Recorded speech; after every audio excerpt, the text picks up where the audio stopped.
Hello, friends. Just wanted to chat with you really quick before we got started here. You're about to hear a truly amazing tangent. It's definitely Carver and I's best one so far. It is long-winded and intricate, and we just hope you enjoy it. Merry Christmas. It's BvG. Oh my gosh, Scott, do you hear that? On the rooftop, the jingle, the jangle, the Christmas spirit. It's Christmas. Goodness. Oh, clickety clack. Up on the rooftop is old Saint Nick. Down the track, it comes lots and lots of trains. Scott, we're doing our first official Christmas episode of BvG. I'm gonna put some Christmas public domain background music, like some nice, like jazzy Christmas music that's public domain, of course, in the background. Of course, yes. So this episode is going to be a bit of a fusion. It is one part Christmas and then a throwback to one of our other episodes that was quite successful. It was the Gaston versus the world, but instead of it being Gaston versus the world, we thought, let's think of something a bit more festive, a bit more in theme with the season. Let's do Kevin Mcallister from Home Alone versus the world. Oh gosh, what a great character too. What a fantastic character. I mean, that movie came out in 91, I believe. So I wasn't officially old enough to appreciate it. But when I was like, I was all about that movie. I was like, oh man, I want to be left alone. Right? Shoot people with my BB gun. Dude, the level of Kevin Mcallister had this air about him that made me go, this is a kid who gets things done. He's got a BB gun. He's ordering pizza and getting it for free. And he's got a pet tarantula, and he's destroying criminals left and right. And to quote, by the way, ladies and gentlemen, I want you to all know, this time around, we genuinely have sources of a Kevin Mcallister power scale brought to you by versusbattles.fandom.com/Kevin Mcallister. And the quote is so, wow, intimidating. The quote from Kevin Mcallister on his page is, quote, "I made my family disappear," end quote. That's intimidating. Yeah. It's true. He wanted it, and it happened in his world. Yeah. He twice. So before we get to it, Scott, how are you, man? How's this December treating you? Oh man, it's been really good. I mean, it's kind of been December at Casa BvG. We've had December rolling since like early November, so it's been Christmas time here for a hot minute. Do you feel like since 2020's been so just a sailing amazing and so much fun? I feel like when folks during when Thanksgiving rolled around, they're like, we're putting up our decorations, don't give us sass, we earned this. And I'm like, hey, I loud and clear, put up your stuff, let's go. Well, there were people doing it that, I mean, nobody I knew, but I heard about people doing it in July. Just putting up Christmas and stuff in July. Yeah, man. I heard that people were doing it in the summer because it's just kind of like, this sucks. Let's have Christmas in July, which is a classic, that's kind of a classic thing. It's Christmas in July. There's a song somewhere about Christmas in July. But it's just kind of one of those things. It's like, we've as a world, especially as a nation, we've earned as long of a Christmas as we want. Absolutely, dude. Christmas to me has a wonderful aesthetic. Now, it's interesting because I understand the dynamic of this season, where there are those who really enjoy it with the music and the tree and the decorations and just the general vibes of it. And then there are those who are like, I'm working 8 to 5 every day. I'm tired. But that being said, it's something I can fully acknowledge both sides of the coin. But right now, because I need it, I'm embracing the hell out of it. Oh, yes. It's like I got my eggnog spiked. I got my sweater on, loving it. Spiked. Toasty. Also spiked. All spiked. You're right.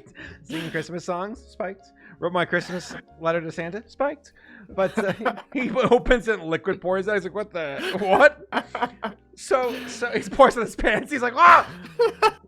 So overall though, like there's something really magical about this time of the year. And not everyone can relate to it, but right now I genuinely do. Like last night, I walked outside to walk my dog, and someone had a nice roaring fire going. I saw the Christmas lights on the horizon in my neighborhood. I looked into the night sky, and it was a nice crystal clear, starry night, and I felt that cool breeze hit my face, and I'm like, oh yeah, this is... Oh man, you this just got is hit Christmas. with the spirit. The spirit of Christmas, dude. You got hit with the felt spirit, it. my friend. I felt it, dude. Wow. Again, I feel like everyone deserves a nice, relaxing, calm Christmas. So, to everyone listening right now, cheers to you for making it this far. We wish you all from BvG a nice, peaceful, fun Christmas, and we hope that you're doing well. Yes, absolutely. We have all the prayers and the love for you guys for this time of year, especially because it's a good time of year. Oh, and thank you all so much for sticking with us so far. The channel's been growing. We've been enjoying your patronage. It's been fun. Absolutely. We've been having, I've been loving talking to just kind of having some conversations through the comment threads and everything. It's been fun. We've actually been getting some really good ideas from you guys. So thank you. And I couldn't find who it was, but I actually think this was technically our Kevin Power Scale, Kevin versus the World was kind of given to us by somebody, but I can't remember who it was. I was looking for them, but I couldn't find the comment. I got you. Boom, right there in the edits. And if it's not the edits, then question mark. Yes. Thank you, question mark. Post in the comments in this video, and we will give you the appropriate praise. Actually, if it was you, please reach out to us, and we will give you a cyber high five. Cyber high five. All right, Scott, on that note, I do believe it is time for us to discuss the man of the hour, Kevin Mcallister. Yes. Okay, old Kev. So, what do we know about Kevin Mcallister, Carver? Summary. Kevin Mcallister is the main character of the famous Home Alone franchise. He shows up in Home Alone and Home Alone 2, Lost in New York. He is a young kid who accidentally ends up completely alone on his house I didn't even say in his house, when his family and some other family members go to Paris. But due to him having a fight with them the night before he was sent to the attic, and due to a storm happening, I'm almost done here, shortly, which caused the power to go out and damage the alarms, causes the family to wake up and basically leave him at the house as they went to the airport. Kevin, and I'm ad-libbing the rest of this, Kevin was stuck at the house, having fun, until criminals targeted said house and he had to defend his home. Now, Kevin here, on the power and stats chart, according to versusbattles.fandom.com, Kevin is a tier 10C. He can reach up to 9B. So scaling that, I know some folks are like wondering what quantify this, excuse me. Someone like Batman would be like an S tier 1. Very good. Kevin realistically isn't invincible. He's got people can beat him, but he offers enough of a challenge to make it interesting.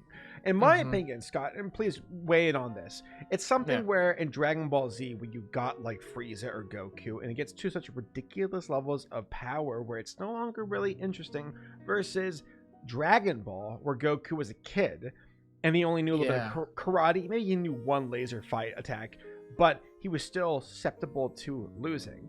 Kevin is susceptible to losing. This makes things much more interesting for conversation. Exactly. Well, and also if he didn't have that accessibility, then none of the audience could connect with him. Like we wouldn't really we wouldn't feel that close to Kevin Mcallister. We wouldn't be like, oh man, I've been a Kevin before. It's kind of scary when you're by yourself or something along those lines. So it's necessary. And I mean, he's a kid, so there's got to be a little susceptibility there. And if you notice, in both movies, Kevin Mcallister does get captured. Yes, he does. Like He the does. burglars lay hands on him in each movie, and in the second movie, he just about gets shot in the face with a gun. Fortunately, Kevin's got allies who saved him in both cases. Correct. And perhaps we can call upon said allies in the matchups. But for now, I'm going to do a quick rundown of Kevin's abilities and his equipment. He has a BB. I'm going to take a sip of eggnog. Oh, dude, I'm joining you right now. Ladies and gentlemen, again, cheers to you. Merry Christmas. Happy holidays. I hope that you're well. Yes. Merry Christmas. Got a good buzz going here. Kevin has a BB gun. Icy stairs. Hot doorknob. Blowtorch on the door. A falling iron. Stairs full of tar. Sticky rat feathers. Christmas ornaments on windows. Shattered. Toy car fall. Paint can to the head. Halfway through here. Classic. Tripwire. That's very dangerous. Tarzan swing into wall. Seesaw. Falling bricks. That can do some damage. Staple gun. Greasy ladder. One-story fall. Wrenches falling. Grease slip. Electrified sink. And this one sounds pretty fancy here. Blowtorch door plus kerosene explosion, Scott. Okay, so those for everybody were a rundown for both movies. Am I correct? Correct. Okay, yeah, because those who are familiar enough with both of the movies, all of those were put together. The kerosene explosion specifically was from Lost in New York. Blowtorch head was from the first Home Alone. Correct. You got it. Yep. You nailed it. Kevin is a formidable opponent. Not to the levels of like a Superman, a Batman, Saitama, Goku, but in the realm of actual feasible possibility of a person defending their home, Kevin can throw down. Yeah, and honestly, you gotta say that Kevin does kind of seem to have a superhuman craftiness. He does. He has resourcefulness. That's the right word. He seems to know a whole lot about, electrical engineering and things of those things that you would figure would be beyond an 8-year-old, 7 or 8-year-old. He knows exactly how it works and how to use it effectively. He does. On that note, folks, I believe it is time for us to begin our gauntlet. Kevin Mcallister versus the world. And Scott suggested some opponents. I suggested some opponents. And mine were better. Scott's was factually worse than mine. But honestly, we found a really good in-between of what he suggested, what I suggested. I think you will be pleased with what we discovered. We will introduce the opponent, discuss their strengths, let them throw down, discuss who we think would win, why Scott's wrong, and why I'm right. So let's begin with a character who is part of the same franchise, and that is the kid from Home Alone 3 versus Kevin Mcallister. So for those who don't know, Macaulay Culkin left the Home Alone series after the second movie. A new kid was introduced. Even another kid was introduced after that in Home Alone 4. But Home Alone 3... I didn't even know there was a Home Alone 4. There was going to be a Home Alone 5, even. Wow. I'm going to look up the Home Alone 3 kid right now. I Home Alone 3 his name is Alex Pruitt. Right. I just recently watched the movie. In fact, feeling Christmassy, and I was like, I haven't watched this since it first came out in 1997. Oh, so, Scott, we're old. Yeah. Well, you think about it, 1997, part of whether Macaulay Culkin didn't want to do it or not, he aged out. Yeah. He was 7 or 8 in 91. 1997, a dude would be home alone as a 16-year-old. Who cares? Yeah, get out of here, kid. So I watched Home Alone 3. I know that in that movie he took on more opponents. I believe it was 3 to 4 criminals. 4. Right? 4. Yeah. And this is just setting up the first matchup, like you said, Alex Pruitt versus Ken Mcallister. Alex Pruitt faced 4, and they were international espionage art thieves, something along those lines, like super high tech international fancy criminal task force. Like they were setting it up to be like a what? Didn't Kevin have a pet parrot? I'm sorry, Alex. Well, there is oh god, that parrot was the most annoying thing in the movie. It was technically his older brother's parrot. Okay. And guess who else was in that movie? Go on. Our dear friend and actress, Black Widow. Scarlett Johansson. Scarlett Johansson was in 1997's Home Alone 3. In what capacity? A villain? She was Alex Pruitt's older sister. No way. He had an older sister and an older brother. They were both not in the movie very much. It was like, good gracious, there she is. I'm looking it up right now. So, what? Wow, Scott. Wow, Scott. We're old. Yeah, we're old, bro. Yep. I mean, I don't really know how old Scarlett Johansson is, but I'm like, we got to be at least the same age, if not older than her now. I don't know. She's probably a little bit older than us, I'd imagine. Is she? Looking it up, she's 36. All right, a little older than us. You ever look at an adult and you think they look a lot older than what we actually are, but then we have to realize that maybe we're biased thinking that we look younger when in reality we don't? Yeah, probably. I feel like I did that recently, in fact, where I don't remember who it was I was looking at, but I was like, man, they're so old. And then I look at the number and it's like, I'm 2 years younger than them. I recall back when I was in 5th grade going to the water fountain, and I was near the front desk of the school because the classroom was nearby it. And I saw one of the seniors in high school, the 18-year-olds, walk by. And I was like, wow, they look so old and mature and put together. And now me looking at 18-year-olds now, if someone's like, oh, that kid's a 18-year-old in high school, I'll be like, you know nothing, baby. You know nothing. Like, I feel like most folks don't know anything about life until they finally get into their late 20s or early 30s, where they go, okay, the dust is settling, I'm starting to get it. And even then, I'm sure, in my personal philosophy, you don't stop learning until the day you stop. You croak, you know? Like, you're constantly, because that's a good philosophy in life, is keep learning every day. But 18-year-olds in particular really don't know anything. No, not at all. Like, just absolutely nothing. I have not recently met an 18-year-old where I was like, wow, you've got a good head on your shoulders. No. I worked at Starbucks. I was managing 18-year-olds and younger all the dang time, and I'm like, sweet kids, but you tiny babies, you just don't know nothing. Which is not to say this in a belittling way to our younger viewers. Like, we acknowledge you as individuals who have opinions and thoughts, but just in the sense of, and there are exceptional people who stand out, but if I can say this in my own personal experience, I didn't know anything when I was 16, 17, 18. I didn't know anything until I was after college. I didn't know anything until I feel even at this moment still don't get it. But at least I think coming to the point of acknowledging that you don't get it is already a step forward. And I don't know a lot of teenagers who thought that they got it, and it's like, you don't.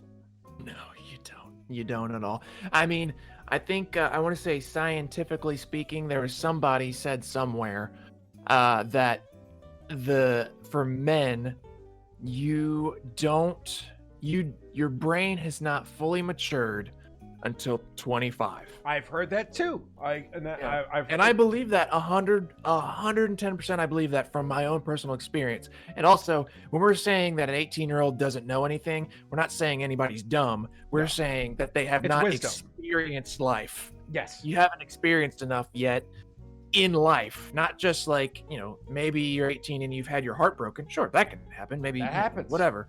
It happens all the time, certainly. But there's a lot more in life that you're going to experience besides a bad breakup and other things. So we're not saying any 18-year-old is stupid. There's probably plenty out there that know more than me. But life gives you wisdom, and until you experience that, you're not going to have that wisdom. So I met my wife, Lauren, when I literally right before I turned 25.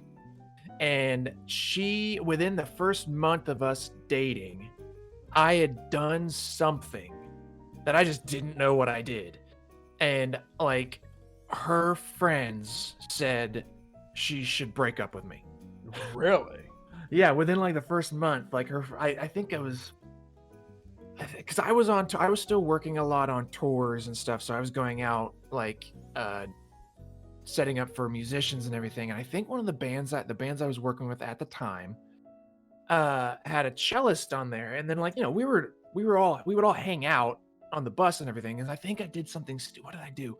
I did two things stupid, and it was through social media. So social media needs to be used very very wisely, my dear friend. Agreed. I posted some stuff social media based. Like I posted on my personal thing after Lauren and I were already dating that like this female cellist. I didn't post anything weird or creepy or like, me kissing her or something stupid. That's stupid. It was just like I just posted a video of her doing something stupid and I thought it was funny. Well, that was like strike one and I had no idea.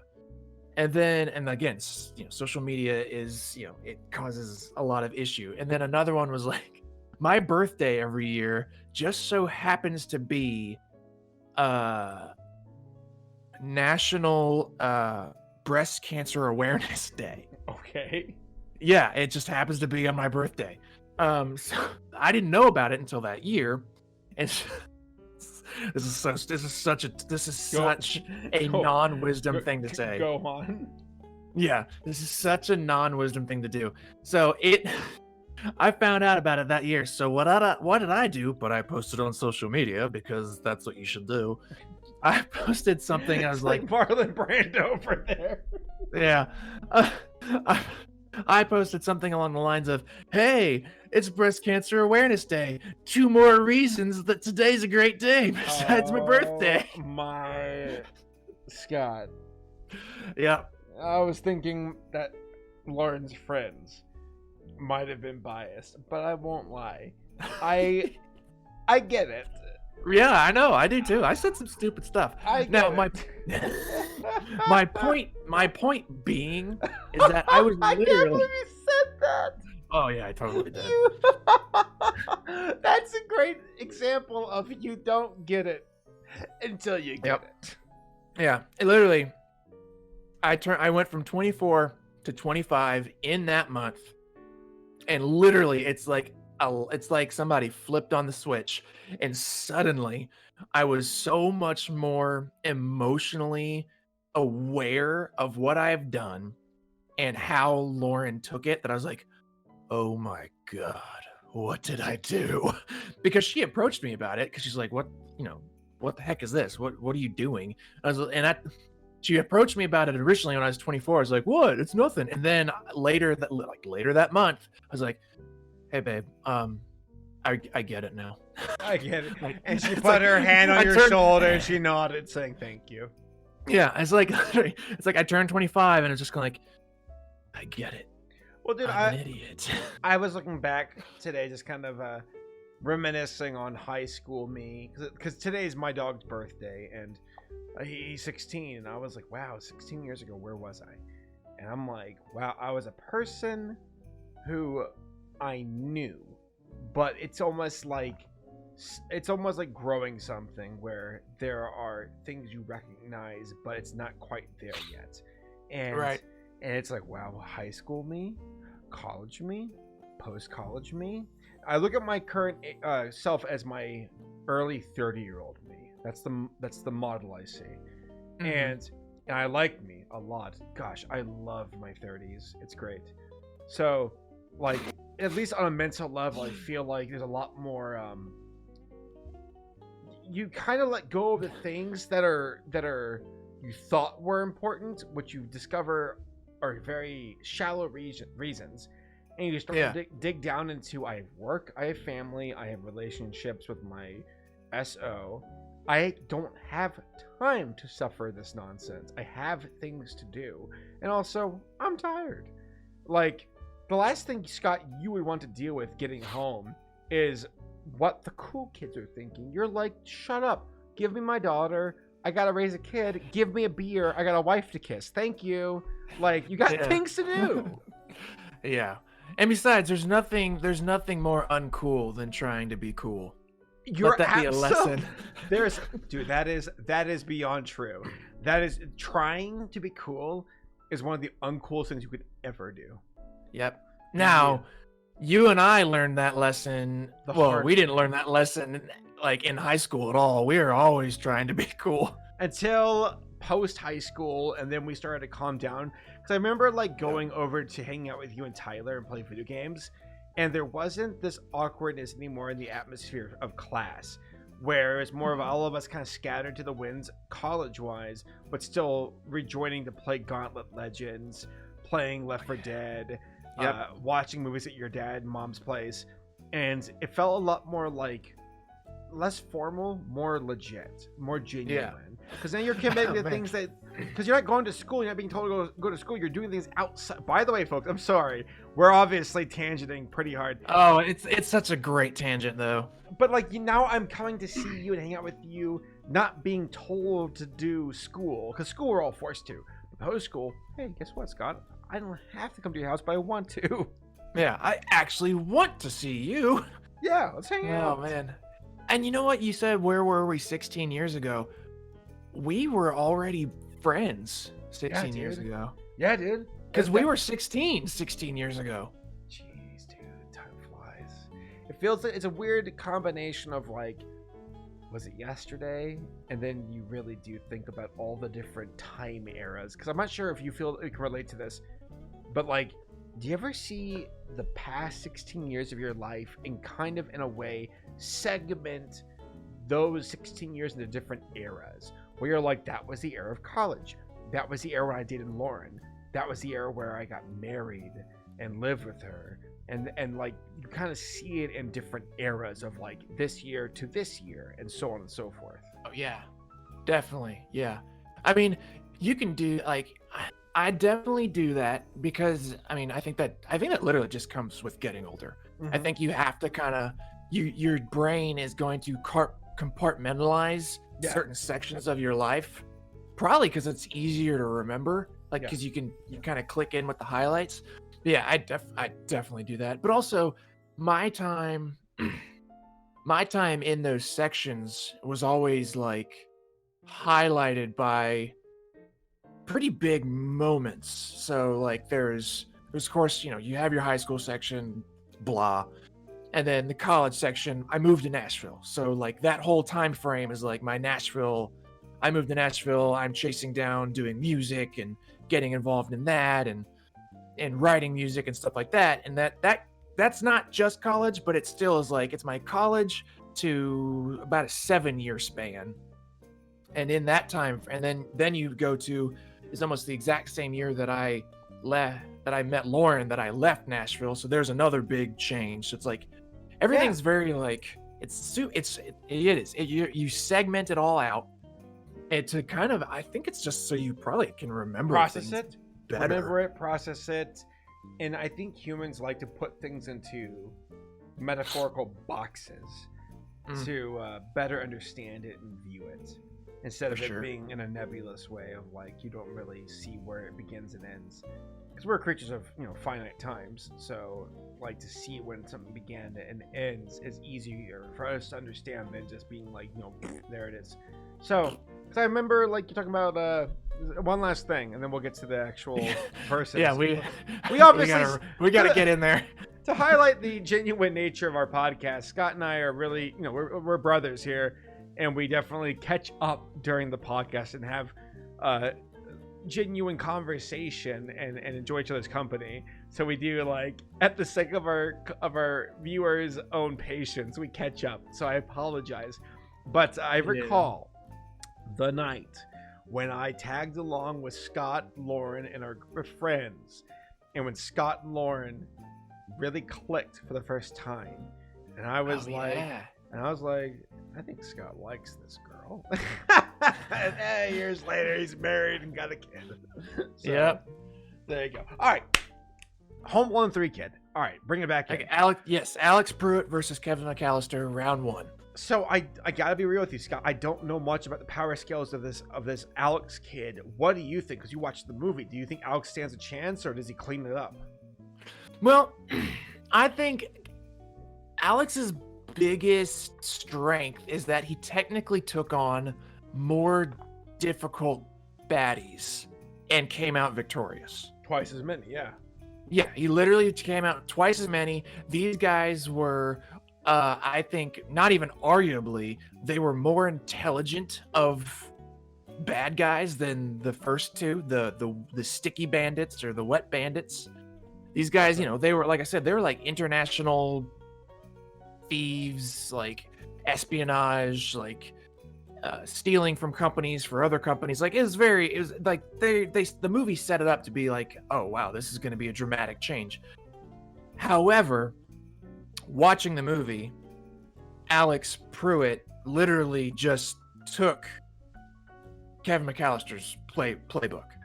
Really? Like he didn't really yeah, as I recall, like I didn't make it through the whole movie because it's just not very good, and it's mainly the parrot's fault. I could not stand that parrot. Why was the parrot so unbearable? The parrot was in there to literally just, and it's like, it's one of those things where it's like, I get it, but as an adult, I hate it. Like, it's one of the parrot is the kid's comic relief. All the parrot did was like stupid one-liners that, well, I guess technically 1997 kids, you and I, may have liked. You know, like quoting, like I think the parrot quoted. Oh, let the dogs out! Yeah, you know, quoted Simpsons and stuff like that, like "Cowabunga!" Yeah, you're gonna die. But the thing is, I'm like, that's the thing. Like, another reason though that, again, like I said, he fought more dangerous bad guys. He didn't seemingly use any more dangerous means of saving his house, because when they first decided to invade his specific house, because they were like casing different houses around the block, the very first way he attacks them is literally 2 guys, not just one, but 2 guys get electrocuted. So I'm like, well, they jump out of the gate right away with electrocution, which I'm like, you should build up to that personally. But it's one of those things that's like, okay, so this is just, it's like, I'm just going to keep shocking these guys until they die or something. You know what I mean? Like, they shock them, knocks them down. It's the same playbook. So it's like, okay, it's an 8-year-old kid. What can they come up with? But I'm like, clearly an 8-year-old kid is smart enough to run electricity around certain things, set it up to car batteries, and have it useful.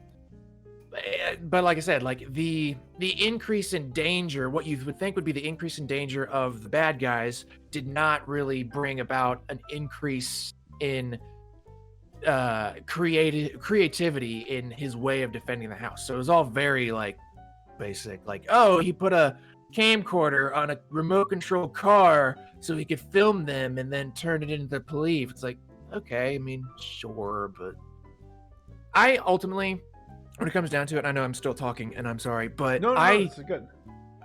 I think I want to give it to Kevin Mcallister on this one because, again, I'm picturing this Alex Pruitt kid coming into Kevin Mcallister's house. So he knows the plays, essentially. He knows the plays. However, if you take Kevin Mcallister from Home Alone 2 specifically, Kevin Mcallister from Home Alone 2 was basically, like, I got to give credit to the bandits. He's murdering these guys. Yeah. Like, he's straight up murdering them. They don't die because you can't do that in the movie. So these guys are like superhuman. Talk about Toon Force. These dudes got it. Oh yeah, they're incredibly resilient. Incredibly. Yeah, but Home Alone 2, Kevin Mcallister was practically murdering people. Without, like, he was, like you said, he's throwing bricks, indiscriminately destroying. Yes, throwing bricks, like they weren't even, it wasn't even like 1-story falls. It was like 2-story falls for these guys onto like paint scaffolding with more paint, giant iron things hitting him in the faces instead of just paint cans. Like he electrocuted them, but then he waited for them to start getting shocked and then cranked it up to 100. There was a part where Marv, like his body turned into a skeleton. Yeah, that moment, exactly. So I think Kevin Mcallister would actually win over Alex Pruitt because even if you knew the plays that he would normally do, he clearly is going to step it up to where you actually die. I think Kevin's has a bit more know-how. I did watch Home Alone 3. That kid seems to be a lesser son of a greater sire. Where it was wow, yeah, dude, I dusted off a Grima Wormtongue quote to Theoden King, and I genuinely think that though. Wait, no, Saruman said that. I apologize, folks. Saruman said that, quoted by the great Sir Christopher Lee.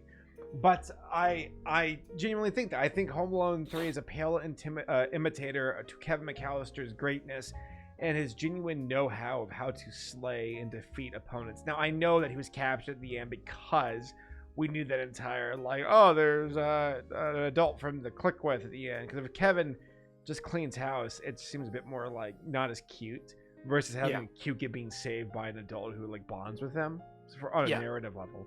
But Home Alone 3 kid, Alex, is like, dude, I think you have a little bit too much tech on your side, too much plot point power, and you took on 4, but I can't help but feel that that was like the writers giving him an edge that the character truly didn't deserve. Yeah, I think you're right. And also, he didn't end up getting saved by anybody. They erased that part. He ended up saving the cranky old neighbor that he was originally scared of, and then goes over and saves her instead. So it's like they didn't give him that weakness, which is like, I don't know. I mean, I guess you could say it's like it should be a tip of the cap in his direction, but I don't see it that way. It just seems like, nah. I agree. So who would you give it to then? Oh, definitely Kevin. Yeah, Kevin, the OG. All right, let's move on. And I feel like we should do a bit of a move things around at a brisk pace so we don't. Yeah, we're gonna have to cut through this because we already have gone way too long. All right, next is Gaston. He's a champion of our not champion. He's our boy. Gaston will always have a place in our heart for being the big dumb that he is. But Gaston versus Kevin Mcallister. Gaston, we know, handed with a rifle, strong, beefy, great stamina, agility, and athleticism. Not smart though. I think Kevin could play Gaston right into his hands. Oh, yeah, I gotta agree. I'd like to argue more for Gaston because of his size and just his general, like, ability to not only give a punch, but take one, too. Because, I mean, it says nobody's as great as Gaston even when taking his lumps. So, like, he can clearly take a hit, but he would just... honestly, Gaston would probably end up, like, burning his hand on the doorknob and then just getting frustrated and trying it again. Well, we know that Gaston takes fall damage, and I think Gaston would find himself in a place where he'd fall off like a 3-story roof and die, because Gaston's too dumb. I think if Clayton could defeat Kevin Mcallister. Oh gosh, yeah, Clayton. It's traps for traps. He actually would have been a good one on here. I didn't even think about him. Clayton, yeah, I think Clayton would have had it, but not Gaston. No. Gaston's too dumb. I think Gaston could tank things, but eventually he would succumb to Kevin's assail or his just constant like barrage of traps, and eventually Gaston would trip, fall, slip, something that would do so much damage that would take him out. Because we know that or honestly, or like, you know, I think Gaston might be smart enough to just be like, well, this is stupid, I'm out of here. You know what I mean? Like, takes enough punches or enough hits. No. He's too proud. He's too proud. Oh, yeah, probably so. I don't know. Scott, no. He would go, no one can defeat Gaston, and especially Kid. If he knew it was a kid, Gaston would keep going, and that would be his downfall. I mean, it's either way, it's still a loss. I mean, if you give up, you still lose. So I'm like, no, either way, it's a loss. But you're right. I wanted to give Gaston more credit than he really deserves. I love my boy. I love Gaston, but he doesn't deserve it. I mean, No. he wouldn't win it. No, he wouldn't. He wouldn't win it. Okay, keep going. Next is, and I'm really excited about this next one. I'm going to mix up the order a bit here. Gaston. That's our previous episode. Kevin Mcallister versus a chimpanzee. Okay, so everybody, when Carver suggested this one, I literally just like sent him back a question mark. I go, okay. So I needed more explanation, but in the thick of it, I began to understand it, and it should be a lot of fun here to see what a chimpanzee would do with these traps set up. So first of all, I don't totally understand what a chimpanzee would have interest in this in, but you take the front there, buddy. My logic. So it was going to come from the first episode with gorilla. You know, one of the things that's part of our title of our series. But a gorilla would just destroy Kevin.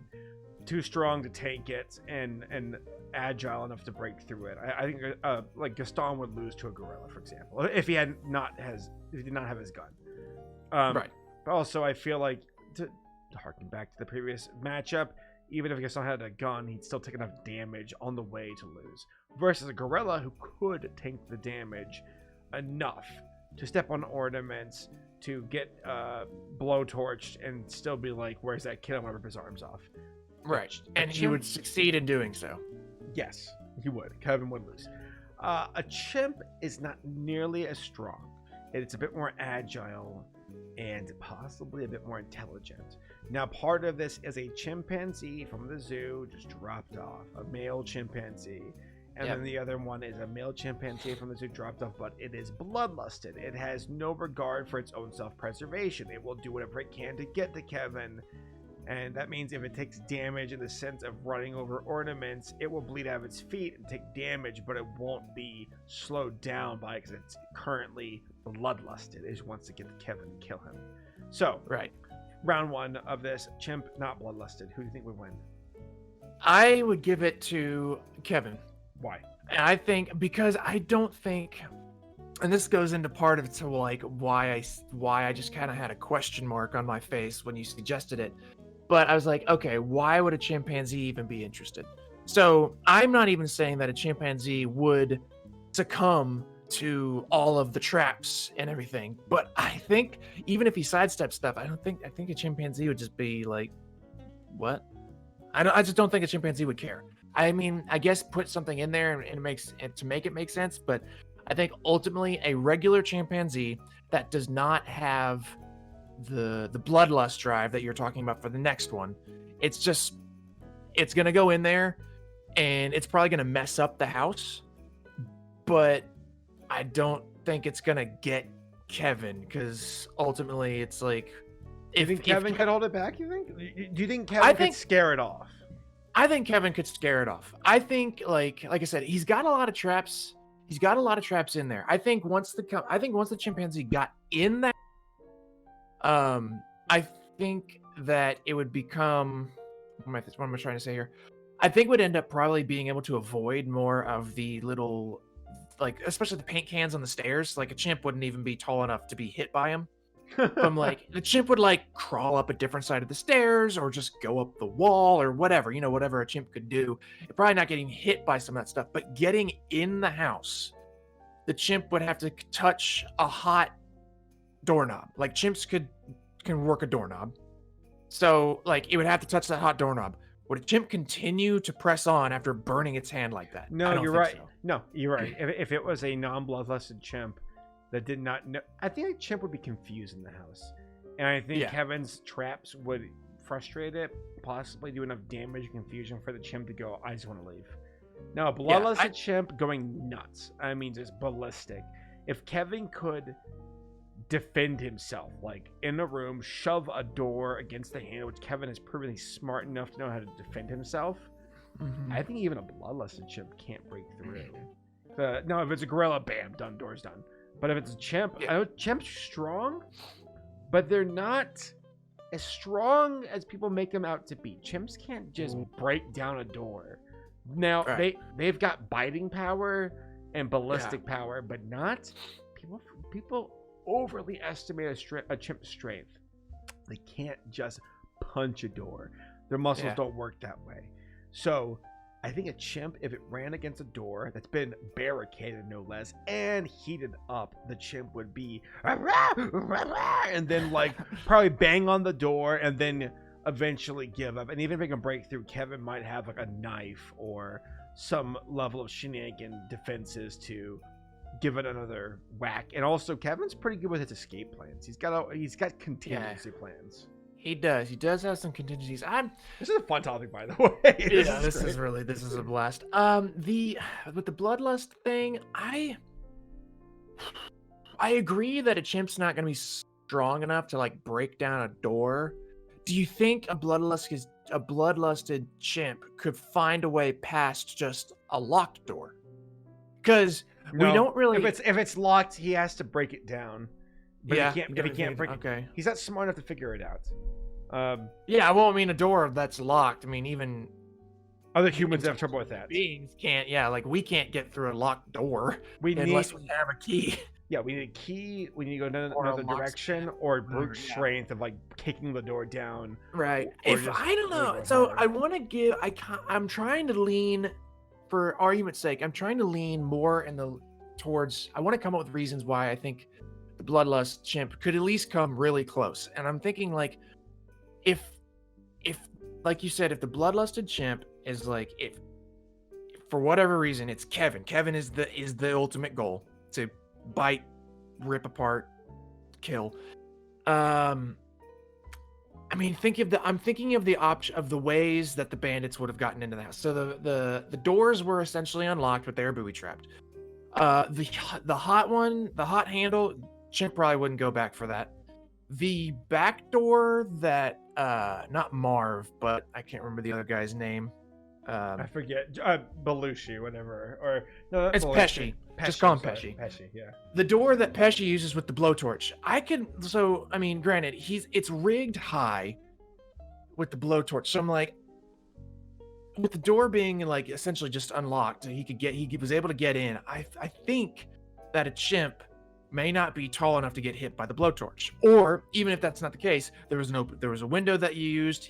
A chimp probably would just be able to get past the broken ornaments and the dog door, the cat door. The chimp could probably fit through that too. So I think the chimp will be able to get in. So once it's in, I think Kevin's only way of surviving, honestly, would be, like you said, to barricade and hope for the best.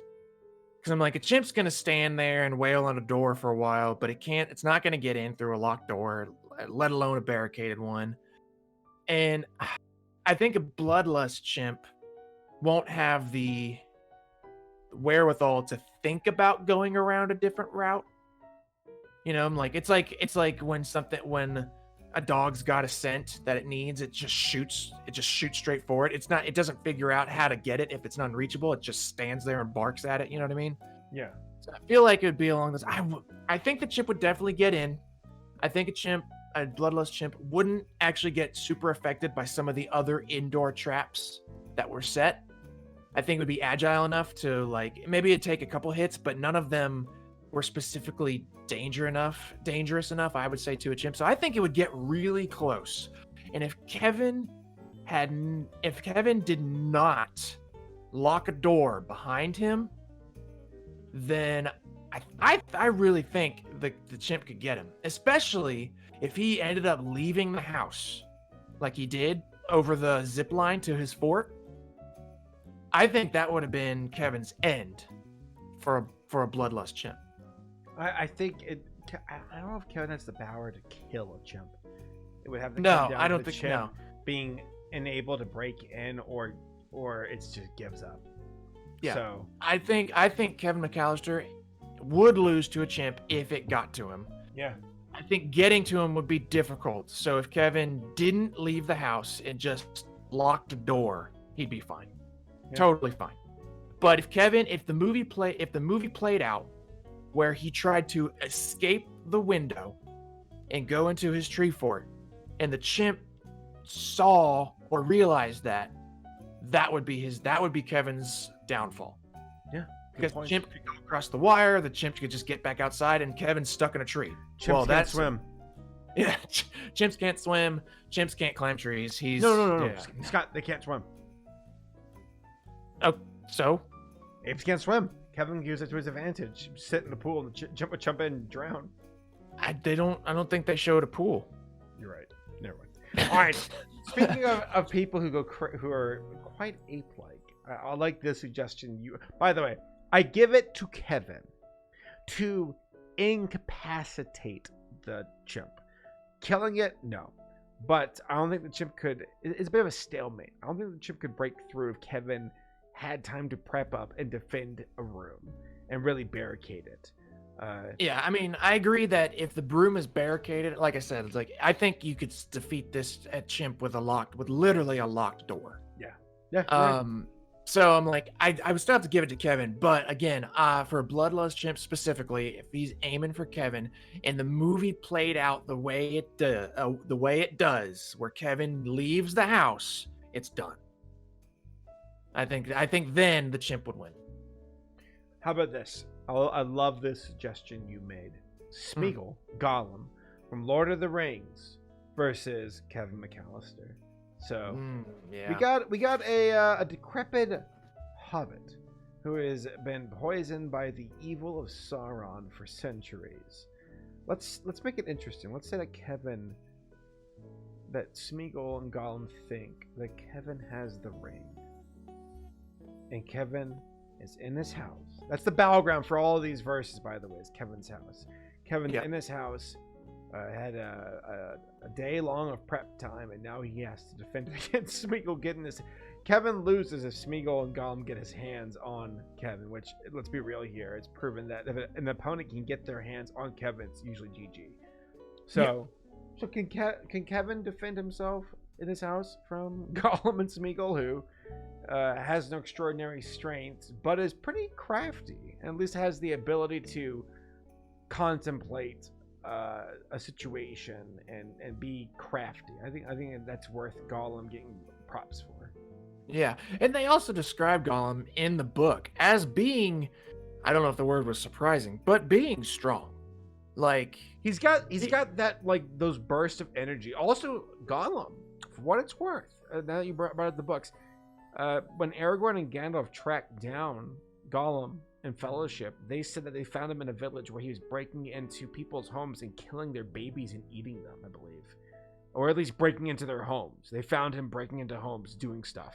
So Gollum is pretty sneaky. Oh yeah, he's hard to track. He's hard to know, he's hard to see. But he is very good with his night vision, so he can find you. Does he?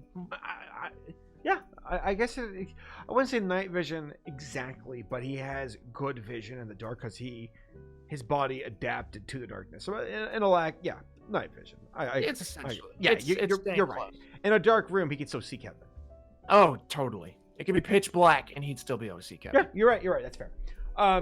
So Kevin's advantages: prep time, home field advantage, weapons, technology, barricades. Gollum has the advantage of centuries of being crafty, sneaky. He's agile. He's stealthy. He's very stealthy. He can strategize. Gollum does have a form of bloodlust where I know that when he was sneaking up on Bilbo in The Hobbit, he was able to do it quite put together. Yeah, stalking Bilbo. He bid his time. Until he lost the ring, and then he lost his nonsense. He kind of became undone, which in a way makes him more fierce, but also makes him more unhinged and susceptible to making a mistake, which he did in the book. So, that's tough. Could Kevin's weapons, do you think, do enough damage to? Let's say round 1 is just Smeagol needs to kill Kevin for food. And then round 2 is Smeagol thinking that Kevin has the ring. So round 1, he thinks Kevin's just food. He wants to eat Kevin. Do you think there's enough damage and barricades for Kevin to keep Smeagol out and give up? Man,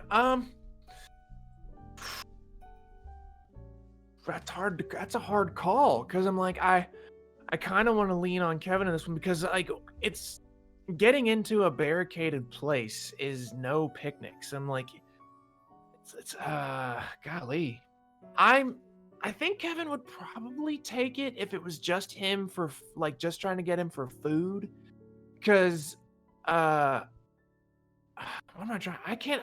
Dang it! I'm perplexed. I'm flummoxed on this one. I really am. Good What do you suggestion, think? by the way. I think if it's food, Kevin, Smeagle has this thing about him where he does get a bit like frustrated. Like when Bilbo brought out Sting against Smeagle and Gollum, they gave up. They're like, that's an elvish blade, and they couldn't just jump him. Though I think they were entertained by Bilbo, but they also knew that Bilbo was armed. I think if it was round one with food, Smeagol might be frustrated enough with the circumstances of blowtorch, ornaments, tarantulas, and nonsense where I think he could tank a good chunk of it, but would be like, yeah, the tax is precious and it hurts us, you know, like it's being like, that's worth it, precious. Let's go find those goblins instead. Because they're fishes. They're fishes, God precious. Like now, if Kevin had the ring, Gollum would do anything to get to him. Yeah, I will say this for Gollum. I think because he has that wisdom that we were talking about earlier, because he is insanely old, I think he would actually ultimately out-trick Kevin somehow. I think Kevin's smart. He's resourceful, but he's also dumb. He's also a kid, and I think he's still a kid. I agree. I think at a certain point, Kevin would make a mistake, and Smeagol and Gollum would be quick to capitalize on it, and grab Kevin's neck and choke him and kill him. Yeah, and so I'm like, Smeagol would be smart. Smeagol is still like, he's 800 years old, right? Yeah, he's 800 years old. He's a weirdly shapen, decrepit hobbit type creature, but he's still human intelligent. Correction. 600 years old. 600 years old. Well, good. Now we won't be slapped in the face. But what I was saying, he's an intelligent human being. Well, human being. You know what I'm saying? Humanoid. Humanoid, sure. I like that. So he would be able to test the waters of things. Like he'd be able to experiment around the house to see what is his good way in, and then what ways are not guarded. He's a great climber. He could probably climb up the side of the house in some fashion really easily and he might even start from the attic and come down, which is where Kevin tried to end. You know what I mean? To get out of that window. He would probably go up into that window and come down and get behind Kevin. I think Kevin has, unfortunately, like you said, since he's young, would slip up where he doesn't have experience. He wasn't trained for this. And despite being resourceful as a kid, Smeagol and Gollum would eventually break through. And unlike the criminals in the movie for Home Alone, where they kind of hesitate on a narrative level, Gollum and Smeagol have demonstrated the ability they will choke you. They will. If they see a moment, they will seize it, and they will wring your neck. Exactly. Especially if they think that Kevin has the ring. If Gollum and Smeagol are in the room with Kevin and there's some ornaments on the ground and the BvG gun shoots Gollum and Smeagol in the eye, it'd be minor frustrations, but Smeagol and Gollum would scream and run up and just grab Kevin by the throat and kill him. Yeah, just shake him around a bit. Which is fun to think that a chimp could lose to them. But that is an example of where intelligence truly works. Because Smeagol and Gollum are smart enough to realize they're intelligent to strategize and get through it, while Chimp would give up. So, I would give it to Smeagol and Gollum. Good suggestion, by the way. Thank you. Yeah, I would too. I think Kevin would lose on this one. I really think would. I think his tricks would probably help slow Smeagol Gollum down. But again, I think he would just outsmart Kevin, because it's a 600-year-old man who still has energy versus an 8-year-old kid. I'm like, well, the ring brought Gollum and Smeagol natural long life and longevity and stamina. And even then, like there was in The Hobbit, like Smeagle and Gollum killed a goblin, like straight up with a rock and smacked Ate him. They ate him. Yeah, they would take a rock and smack Kevin's head and kill him, and then take the ring and then eat him. Like that's Smeagle. Merry Christmas, everyone. Merry Christmas indeed. Kevin was just eating. So I do believe that we have been chatterboxes. So I would beseech us to nail it down to one more matchup. Yeah, I was gonna say let's do one more to round it out. Shall we? But by the way, before we do, folks, we had a long list, and we just have a way of letting time escape from us. We had Paul Blart, Macaulay Culkin as an adult. We had Jackie Chan. We had Houdini. But I do believe, because it is the Christmas season, that the last opponent Kevin should face is Tim Allen's The Santa Claus. Mm-hmm. So we got Tim Allen as Santa Claus, who arrived at Kevin's house after his parents left. Tim Allen Santa needs to get into the house, leave the presents, and then get out. But Kevin is misreading it as a home invasion. Now, can Kevin keep Santa from delivering the presents? What do you think, Scott? I mean, we're talking magic versus might.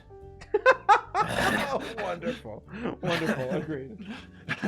I mean, we see in the original Santa Claus movie that Tim Allen is a mouthy, klutzy, kind of a dummy guy, but once he puts on the Santa suit, he still is imbued with all of Santa's magic.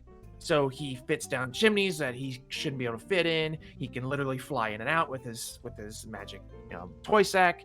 So having those powers is going to give him a strong advantage. Scott, I'm sorry to interrupt. This is the first movie, by the way. We know that he becomes more of course competent as the lore develops through Santa Claus 2 and 3. No, this is just put on the suit kind of vibe. Put on the suit. So here's the thing: is Tim Allen Santa? Let's do 2 rounds. One with the suit when he initially puts it on, then one where he's a bit more well seasoned at the end of the film. So I think if it's round 1 with reluctant Tim Allen Santa, then Kevin has a pretty good chance of holding him back.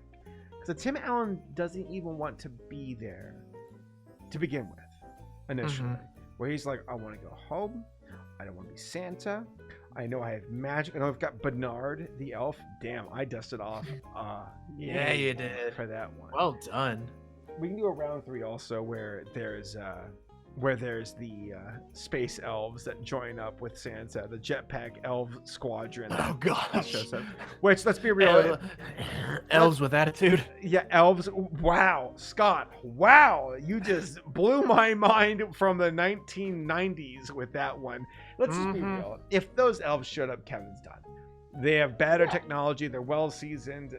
Century-old elf special forces. Kevin's cleaned out. Now, yeah, that tinsel of theirs really literally cut through iron. Yeah, imagine what it would do to human flesh. They've been naughty, Kevin.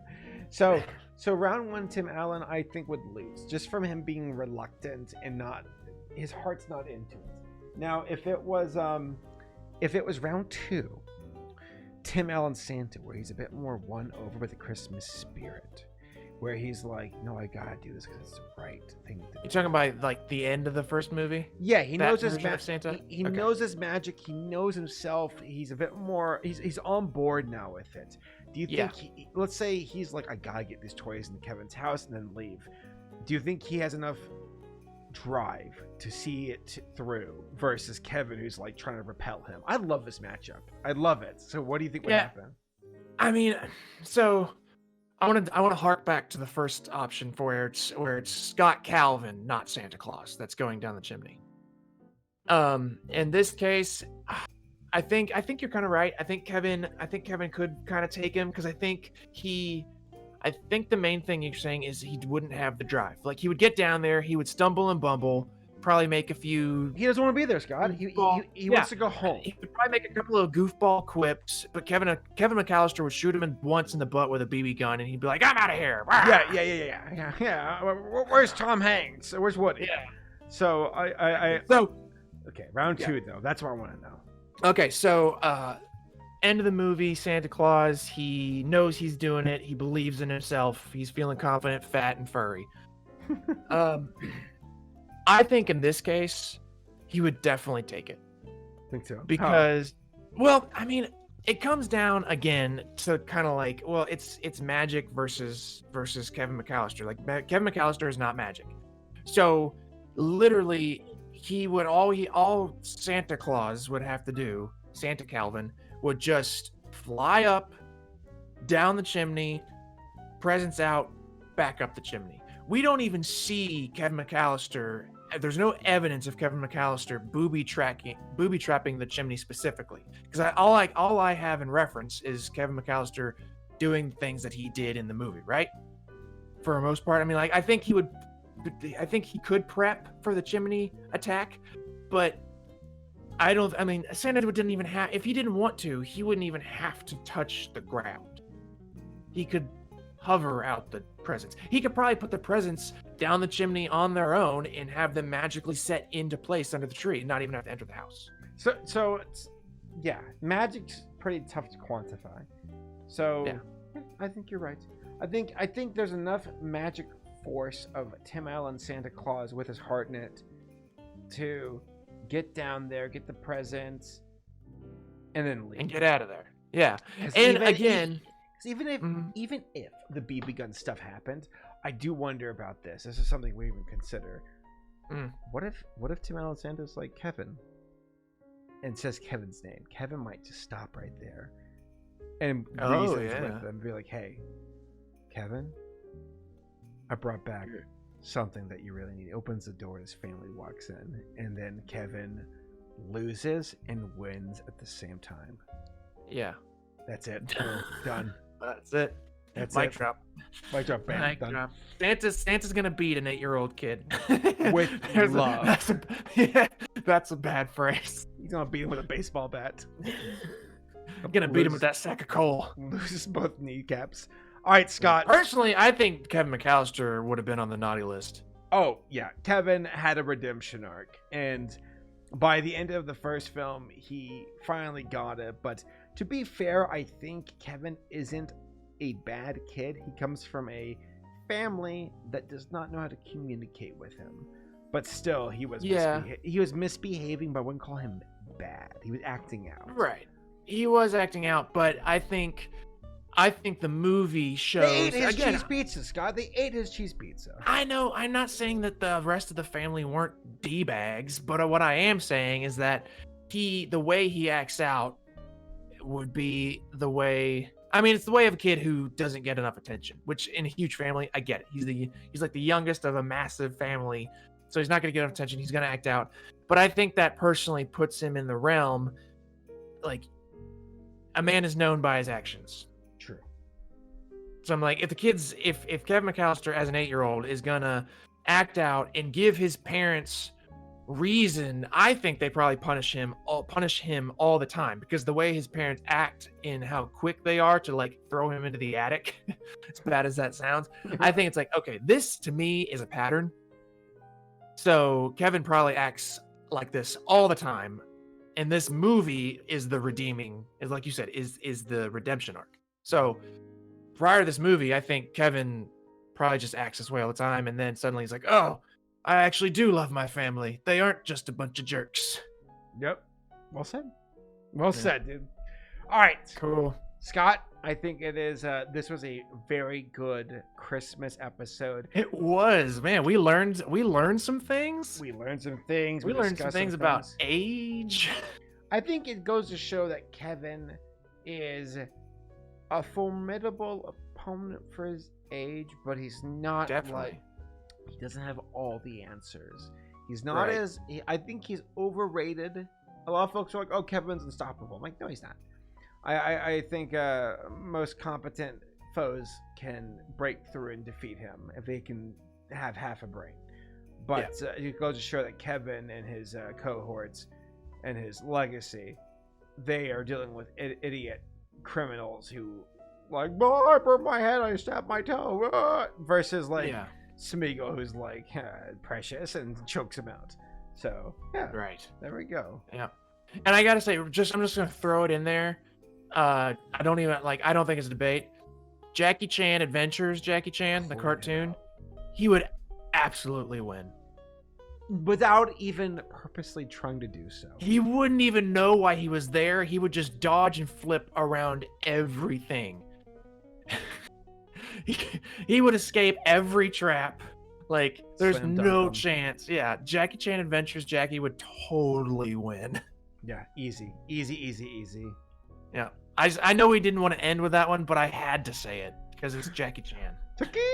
I love it. And that's not even considering like the talismans. Dude, not even fair. But all right, Scott, dude, I anything you want to close out on, or are you feeling pretty good? No, I feel great. This is a wonderful episode. Oh gosh, guys, it's been so great celebrating Christmas this way with you. Agreed. All. I look forward to doing more and more holiday-based episodes. And, tell us, of course, what you think about all this.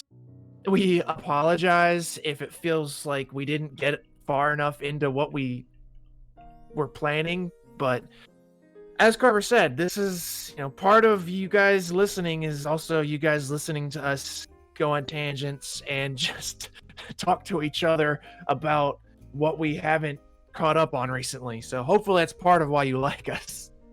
Yep, I'm excited to continue on with this series. Folks, thank you for joining us for again up to this point. We hope that you all are doing well. This should be this project came from free time and being bored because of the circumstance of 2020, but we hope to carry onward into 2021.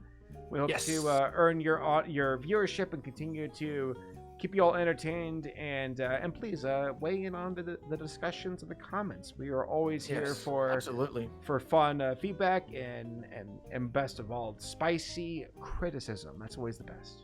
Oh yeah, I love the criticisms and plenty of spiked nog. Absolutely. Well, for me at least. Yes, for me, I'm just nogging, but I drank a lot, so I feel pretty good. Scott, Merry Christmas to you. Happy holidays to the audience, and you all will see you next year. Merry Christmas, everyone. We love you. Love you too. Bye.